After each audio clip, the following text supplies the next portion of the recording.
संसद का विशेष सत्र। क्या सत्र अभी बाकी है? क्योंकि जो सत्र 13 तारीख को खत्म होना था वो सत्र अभी चलता रहेगा। और क्यों चलता रहेगा, आज उसी को लेकर बड़ी खबर से शुरुआत कर रही हूं। संसद में आज विपक्ष का विरोध प्रदर्शन पहले देखिए। सदन परिसर में विपक्ष ने संसद परिसर में जोरदार हंगामा किया। विपक्ष ने राम मंदिर चढ़ावा चोरी विवाद को लेकर, पैलेट गन के इस्तेमाल को लेकर गृह मंत्री का जवाब मांगा। जम्मू कश्मीर का राज्य का दर्जा बहाल करने की मांग को लेकर भी प्रदर्शन किया, क्योंकि आज 5 अगस्त है। 370 हटाया गया था 5 अगस्त को 7 साल पहले, और आज इसीलिए संसद के अंदर, संसद परिसर में यह प्रदर्शन विपक्ष का।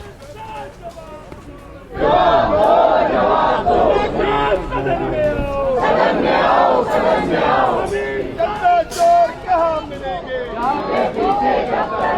जनता चोर कहाँ मिलेंगे?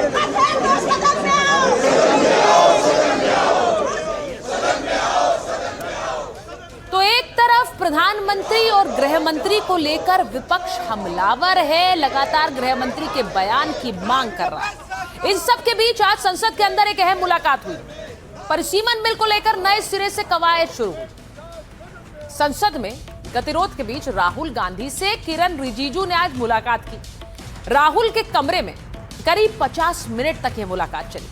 संसद शुरू होने से 10 मिनट पहले रिजिजू मिलने पहुंचे और दोनों नेताओं की मुलाकात के दौरान प्रियंका गांधी मौजूद रहीं। कांग्रेस सूत्रों के मुताबिक परिसीमन बिल पर चर्चा हुई है। अब किरण रिजिजू ने बिल पर कांग्रेस नेतृत्व का रुख जानना चाहा। बैठक में राहुल गांधी ने अमित शाह के बयान की शर्त रखी। छात्र प्रदर्शन पर हुए एक्शन पर अमित शाह के बयान की भी मांग की।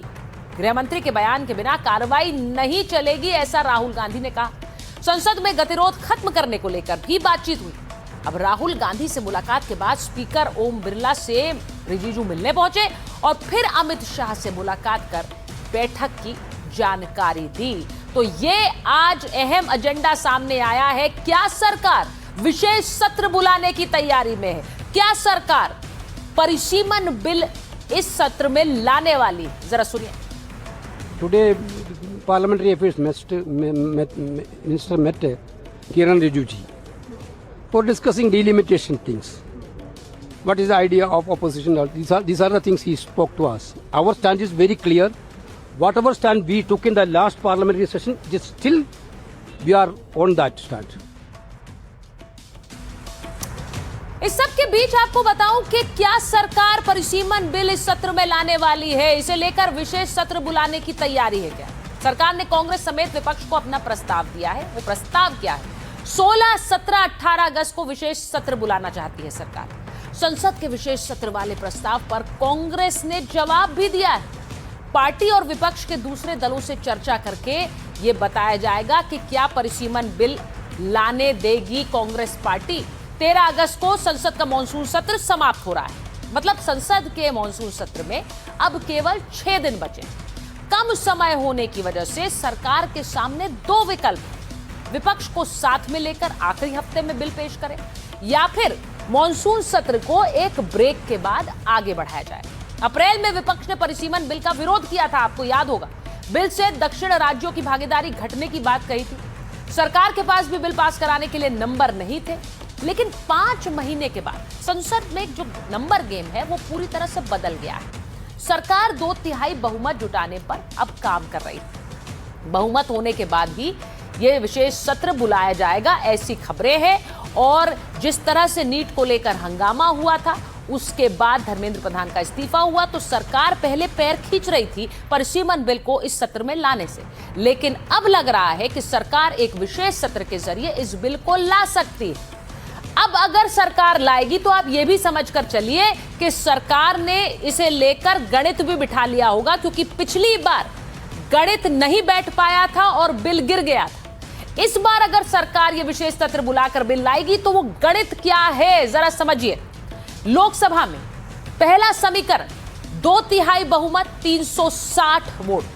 अब आप ये सोचिए कि समीकरण क्या है। एनडीए के पास 298 वोट है, टीएमसी के पास जो बागी सांसद हैं वो 20 है, डीएमके के 22 है, इसी के साथ यूबीटी के बागी सांसद 6 है और एनसीपी शरद पवार 8 है। अब इसमें हम मानकर चल रहे हैं कि डीएमके के 22 सांसद भी सरकार के साथ अगर आते हैं तो कुल 354 सांसद होंगे और 2/3 बहुमत के लिए 360 वोट चाहिए। तो अभी भी 6 वोट कम होंगे, लेकिन इस 6 वोट का कोई तरीका सरकार निकाल सकती है। तो ये सबसे बड़ी संभावना नजर आती है कि परिसीमन बिल को सरकार लोकसभा में कैसे पास कराएगी। इसी का दूसरा समीकरण भी समझ लीजिए। दूसरा समीकरण तब बैठता है जब जो कुछ दल है वो संसद से अनुपस्थित रहे, तो सांसदों की संख्या अपने आप कम हो जाती है बिल को पास कराने के लिए। तो उपस्थित सांसद एनडीए के 298 रहेंगे, टीएमसी के बागी 20 हैं, डीएमके 22, यूबीटी शिवसेना जो कि बागी हो गए 6 सांसद और एनसीपी शरद पवार ये 8 सांसद। अगर ये कुल मिलाकर 56 सांसद अनुपस्थित रहे संसद से वोटिंग के समय, तो सांसदों की संसद में संख्या हो जाएगी 484, 2/3 बहुमत 323 ही वोट रह जाएंगे। तो सरकार तब भी उसके लिए 25 सांसद कम होंगे। तो सरकार इस 25 सांसदों को कैसे जुटाएगी, यह समीकरण थोड़ा ज्यादा मुश्किल लगता है। पहला समीकरण आसानी से हासिल किया जा सकता है, लेकिन उसके अंदर बहुत जरूरी है कि डीएमके खुलकर सरकार का पक्ष ले। क्या वो तैयार है? जरा सुनिए कि परिसीमन को लेकर कैसे सियासी बयानबाजी हो रही है।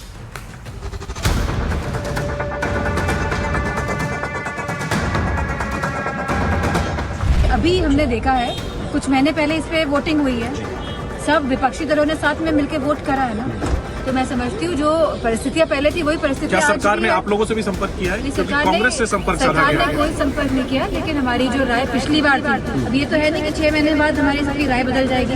जब प्रस्ताव आ जाएगा तो उस पर विचार करके तो विपक्ष से अभी बात नहीं की गई है। नहीं, विपक्ष में कांग्रेस पार्टी में विरोधी दल है ना, उससे बात परिसीमन बिल का हम लोग विरोध करेंगे और उसका कारण है कि बिना जनगणना किए हुए परिसीमन करना ये बिल्कुल गैर मुनासिब है और गैर लोकतांत्रिक है। बिल के चक्कर में नरेंद्र मोदी जी, अमित शाह जी और बीजेपी सारे पार्टियों को तोड़ रही है। सांसदों को डराना धमकाना, ईडी, सीबीआई, आईटी उनके खिलाफ इस्तेमाल करना, उनसे दल बदलवाना है, सारा कर रही है। उनको जो करना है वो करे, लेकिन हमारा स्टैंड चेंज नहीं है। तो डिलिमिटेशन का हमने देखा है, उन्होंने असम में क्या किया है, अन्य राज्यों में क्या किया है। वो ये चाहते हैं कि उसी तरह, क्योंकि उनको पता है कि लिमिटाइड तय है, अब वो लोकतंत्र में अपने मनमाने ढंग से लोकसभा बनाएंगे। ये नरेंद्र मोदी जी और हमारे एनडीए का एक बहुत बड़ा उद्देश्य है। पीछे हम लोग लाए थे लेकिन विपक्ष ने उसको ठुकरा दिया। अब फिर से स्थिति बन रही है जब उसको ला करके और पास करने का प्रयास किया जाए। अब आप ये भी जान लीजिए कि सरकार जब भी विशेष सत्र बुलाती है तब एक बड़ा धमाका करती है।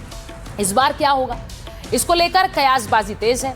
बात परिसीमन बिल लाने की हो रही है, लेकिन इससे पहले 2017 में विशेष सत्र बुलाया गया था तो जीएसटी का बिल लाया गया, और इसके बाद साल 2023 में जब विशेष सत्र बुलाया गया तो नारी शक्ति वंदन अधिनियम लाया गया, और उसकी तस्वीरें, दोनों की तस्वीरें आप देख रहे हैं। और अब फिर से विशेष सत्र बुलाने की तैयारी हो रही है। इसका सीधा मतलब परिसीमन, जब सांसदों की संख्या भी बढ़ जाएगी, भागीदारी बढ़ जाएगी, लेकिन विपक्ष कह रहा है कि ये सरकार की एक साजिश है। तो ऐसे में सरकार का साथ देगा कि नहीं विपक्ष, उसी का गणित आपको समझा रही थी।